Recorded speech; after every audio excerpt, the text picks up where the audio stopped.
This is Andrew Down Under, and you're listening to Radioland by Apocalypse, the best radio show on Spreaker, which he will tell you over and over again. That's it, bitches. Thank you, Mr. Aussie Andrew. In case you guys don't know who that is, that was Aussie Andrew. You might see him everywhere at all hours on Spreaker because Australia has some of the best meth in the world. You know, you might watch that show Breaking Bad and you'll determine, oh yeah, blue meth, ha ha ha. It's not about that. It's about the green meth. Blue is high quality, let's not lie. But the Aussie everything is always better. For instance, did you know the best wines in the world come from New Zealand and Australia? And you're probably wondering, why? And how do you know? Certain soils down there have some of the best minerals in the world all combined, and some of the best patches. So overall, they say that a lot of the wines down there that are like $15 to $20 bottles, those are the ones winning awards and stuff. You know, it's not the big $1,000 wines in America that are winning the awards. It's stuff out there. So if you're a big wine drinker, and you avoid the fortified wines and just look up a few different Kiwi and Aussie wines, actually just hit up Andrew and he'll give you a bottle. He's very wealthy, he's very caring, and he's all about contributing to the people on Spreaker what he can't have, which is he can't always have a wine bottle because instead he has you guys. I did this new show today just to test it out. This is kind of like a new show because I don't hear any new shows anymore on here, mostly because News Guy decided to not come back. And by the way, News Guy, if you do listen to this show, your petition does have 16 signatures. So when you look at that, you got to determine, okay, there's 16 signatures, so a lot of people didn't sign or didn't see, or and I would say times that by probably 2 or 3, and you know, you got the old crew back, and you'll have your famous time slot back. And so whenever you're ready to rock and roll again, Mr. News Guy, I encourage you to hurry the fuck up before people start forgetting who you are and all that. No offense. So I decided to start a new show today called the Fifth Column News. Probably wondering, what the hell is Fifth Column? It's basically the definition of Fifth Column essentially is subversive activity to a greater city or country. So that's just a cool name, just Fifth Column. I mean, that just sounds badass. That's right, badass new show.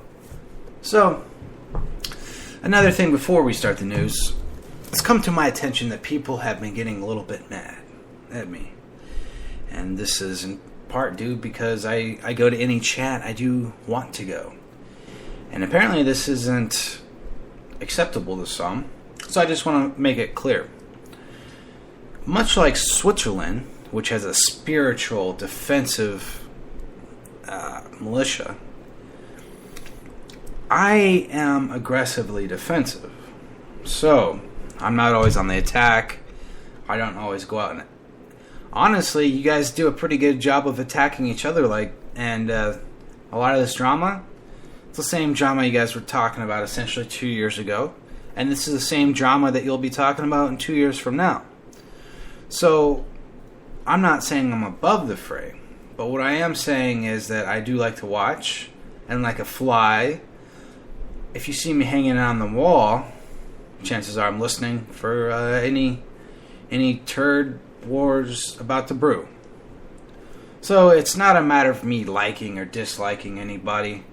I mean, pretty much I don't listen to too many shows on here. I do most of the time hit pause and just watch a movie and just partake in the chats. So to be honest, I mostly like you guys for your chats. And I hit your shit on pause unless you're going to say something interesting, but how the fuck am I going to know if I'm pausing your shit? So please don't be so insecure and get mad if I'm at a certain chat, or if I have certain people on my Facebook list or Skype that you don't like. I mean, when you focus on other people's shit, then you overlook your own. So I think it's important in that aspect to not worry about that. If someone treats you good, treat them good back, and that's that. You can't control other people in every aspect about them. I mean, you can, but then you're going to push them away, and all for what? All because of a little bit of insecurity there. That's all you, but that's not me. That's why back in the day, it was me and Stabby. We'll go into anyone's chat on Spreaker and just yell at each other. We bring the digital mariachi punching bag team to your chats. And we strike low blows at each other. And he does get a little mad when I call him socially retarded. And it's nothing personal. It's just when you bring up Wikipedia that much and you miss out on certain points, or sarcasm is really hard for you to detect, then you're missing out on the overall dynamic of certain conversations. And when you're doing that, then you just kind of, you're like an R2-D2 robot, like boop, boop, boop, boop, boop, boop, boop, boop, boop. Then you copy pasta shit. Not you, Stabby. Well, yeah, you, but I'm just saying, hugs. So let's talk about the news. This is fucking important shit. Alright? So I have like 15 articles saved, so I can go through them pretty quick. Mother of 6 can be sterilized, court ruling. This is according to BBC News Health. A mother of 6 with an IQ of 70 should be sterilized for her own safety, the Court of Protection has ruled. The court heard that a further pregnancy would be a significantly life-threatening event for the mother and child. Mr. Justice Craig Cobb, said the woman had the same human rights as everyone else, and this was not a case of eugenics. He has authorized Health and Counsel Services to intervene and perform the sterilization. The name of the woman has not been released to protect the identity of her children. The Court of Protection, which rules in cases when people are unable to make decisions for themselves, heard the woman has no contact with any of her 6 children. All are being raised by carers.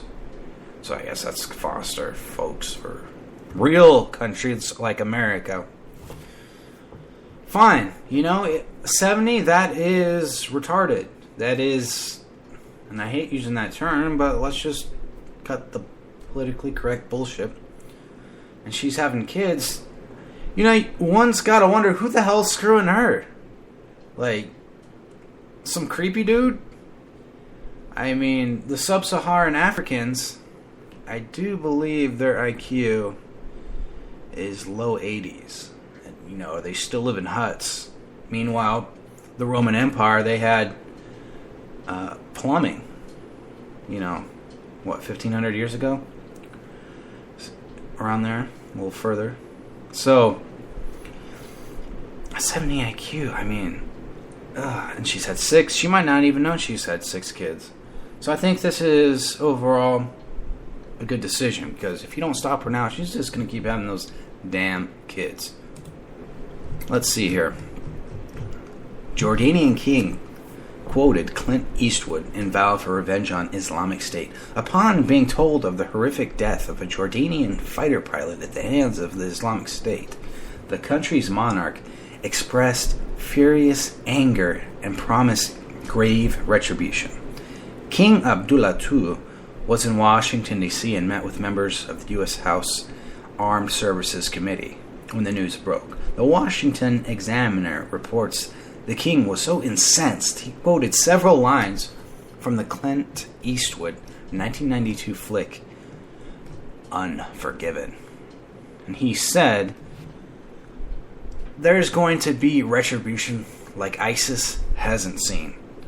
Republican Duncan Hunter Jr., a Marine Corps veteran, said, adding he had been meeting with the king. He mentioned Unforgiven, and he mentioned Clint Eastwood, and he actually quoted part of the movie. While Hunter did not specify what part of Unforgiven Abdullah quoted, he did say it related to a scene where Eastwood's character promised a fierce retribution. In character as William Money, Eastwood says, "Any man I see out there, I'm gonna kill him. Any son of a bitch takes a shot at me, I'm not only going to kill him, I'm going to kill his wife and all his friends and burn his damn house down." So, there you go. This Jordanian guy is pretty pissed off. These ISIS guys. They decided to behead this guy and just kind of to torture the world mentally. And it is so funny. And I shouldn't say this, but I should. These people are doing whatever the fuck they want. And all they get is a few bombing runs. The whole purpose of ISIS was to set up, it can mobilize whenever, and it's light infantry. And what I mean by that is there's not a whole lot of anything else but just sporadic troops here and there. So they can afford to be bombed. In fact, I think they sort of welcome it, because then you're going to waste money on your bombs and all that. So good for him, I guess. From what I read further, I don't want to read the whole damn article, but he's going to go lead an army in Iraq and Syria and fuck that guy up. So it should be interesting. Let's see, Paul Dembski. Hello, Paul Dembski. Thanks for being my only chat roomer. That's fine. I do shows at really fucking random times, and it's 1:30 p.m. my time, Arizona.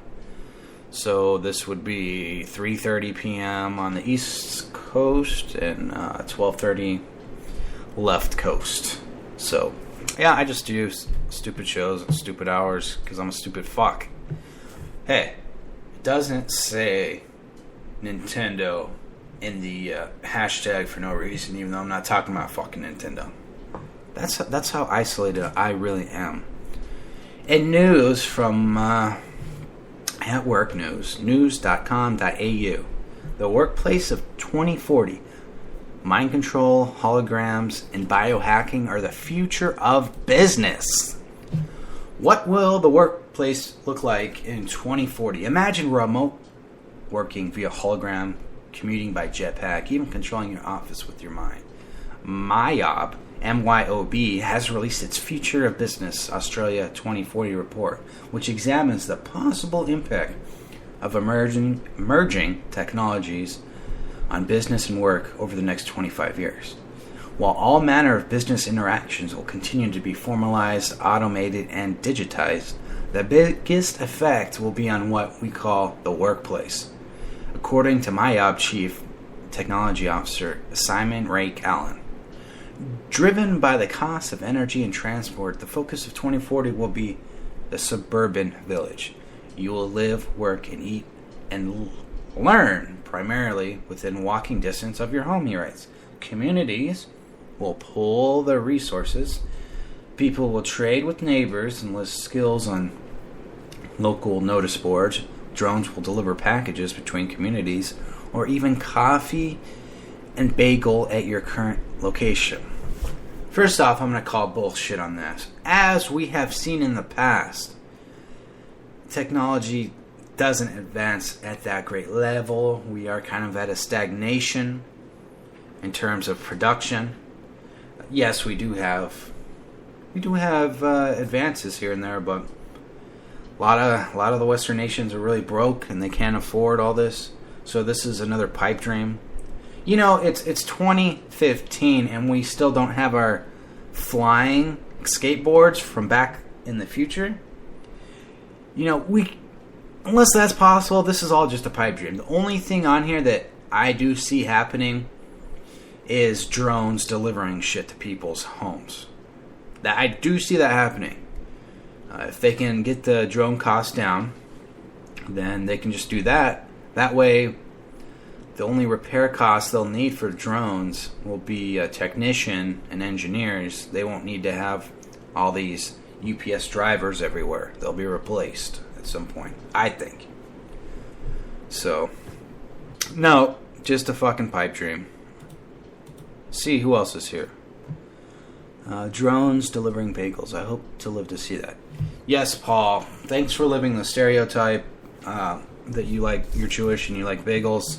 Thanks a lot, dude. I really appreciate it.